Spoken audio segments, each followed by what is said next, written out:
Hello hi ನಮಸ್ತೆ ಎಲ್ಲರಿಗೂ. ನಾನು ನಿಮ್ಮ ಗೀತಾ. ಇವತ್ತು ನಮ್ಮ ಮನೆಯಲ್ಲಿ ವಿಶೇಷತೆ ಏನಂತಂದ್ರೆ, ಇವನು ನನ್ನ ತಂಗಿ ಮಗ. ಇವನಿಗೆ 9 ತಿಂಗಳು ಈಗ. ಸೊ ಇವನು ಹೊಸಲು ದಾಟಿದಾನೆ ಅಂತ ಹೊಸಲು ಪೂಜೆ ಮಾಡ್ಬೇಕಂತ ಇವತ್ತು ಶುಕ್ರವಾರ ಒಳ್ಳೆ ದಿನ ಅಂತ ಅನ್ಕೊಂಡಿದೀವಿ. ಸೊ ವಿಡಿಯೋ ಮಾಡಿ ನಿಮ್ಗೆ ಶೇರ್ ಮಾಡ್ತೀನಿ.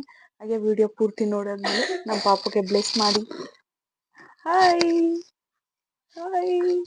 ಪಾಪುಗೆ ಹೊಸಲು ಪೂಜೆ ಎಲ್ಲ ಆದ್ಮೇಲೆ ಅವನ್ನ ಹೊಸಲು ಮೇಲೆ ಕೂರಿಸಿ ಕಡುಬನ್ನ ತಲೆ ಮೇಲೆ ಸುರಿಯೋದು ನಮ್ಮ ಕಡೆ ಶಾಸ್ತ್ರ ಮಾಡ್ತಾರೆ. ಸೊ ಅದಕ್ಕೋಸ್ಕರ ಕಡುಬು ತಯಾರಿ ಮಾಡ್ತಾ ಇದೀವಿ ನಾವು. ನೋಡಿ, ಅವಾಗ ದೊಡ್ಡವರು ಹೇಳ್ತಾ ಇದ್ರು, ಹೆಣ್ಮಕ್ಳು ಎಷ್ಟೇ ಓದಿದ್ರು ಓದ್ ಮನೇಲಿ ಮುದ್ದೆ ತೊಳ್ಸೋದ್ ತಪ್ಪಲ್ಲ ಅಂತ. ಅದು ನಿಜ ನೋಡಿ ಅಲ್ವಾ. ಕಡುಬು ಮಾಡಕ್ಕೆ ಮುದ್ದೆ ರೆಡಿ. ಈಗ ನೆಕ್ಸ್ಟ್ ಕಡುಬು ಮಾಡೋಣ ಬನ್ನಿ.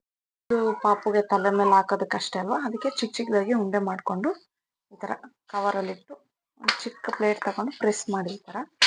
ನೋಡ್ತಾ ಇದ್ದೀರಲ್ವಾ ಎಷ್ಟು ಬ್ಯೂಟಿಫುಲ್ ಆಗಿ ಕಾಣಿಸ್ತಾ ಇದ್ದಾವೆ ಅಂತ.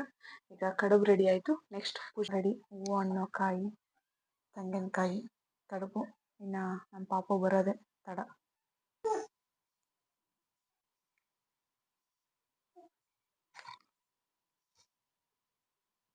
ಚಂದು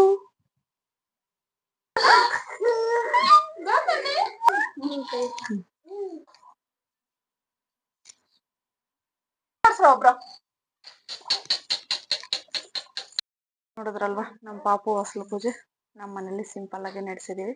ಸೊ ನಿಮ್ಮ ಕಡೆ ಈ ಶಾಸ್ತ್ರ ಹೆಂಗೆಲ್ಲ ಮಾಡ್ತಾರೆ ಅಂತ ನನಗೆ ಕಮೆಂಟ್ ಮೂಲಕ ತಿಳಿಸಿ. ಹಾಗೆ ನಮ್ಮ ಪಾಪನ ಬ್ಲೆಸ್ ಮಾಡಿ. ಮತ್ತೆ ಸಿಗೋಣ ನೆಕ್ಸ್ಟ್ ವಿಡಿಯೋದಲ್ಲಿ.